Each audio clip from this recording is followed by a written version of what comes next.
Diet કરો છો, exercise કરો છો, છતાં પણ વજન ઘટતું નથી, તો ચેક કરો કે આ થાઇરોઇડનો તો ઇસ્યુ નથી ને. થાઇરોઇડ છે એ એક હોર્મોનલ ગ્લેન્ડ છે જે મેટાબોલિઝમને કંટ્રોલ કરે છે.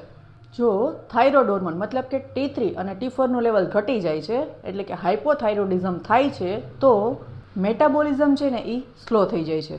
બોડી છે એ કેલરી ઓછી બર્ન કરે છે. ત્રીજું છે વોટર રિટેન્શન વધે છે.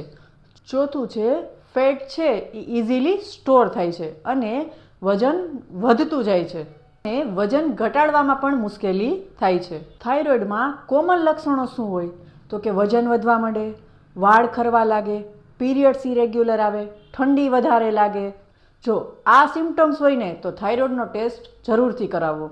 નાની એવી એડવાઇસ આપું ને તો સેલ્ફ ડાયટિંગ ના કરો, પ્રોપર થાઇરોઇડનો રિપોર્ટ કરાવડાવો, હેલ્ધી ખોરાક લો, પ્રોટીનવાળો ખોરાક લો અને રેગ્યુલર ફોલોઅપ લો. અને હા, પ્રોપર ગાઈડન્સ માટે કન્સલ્ટ કરો Aditya health care doctor Komal સાવલિયાને. Thank you.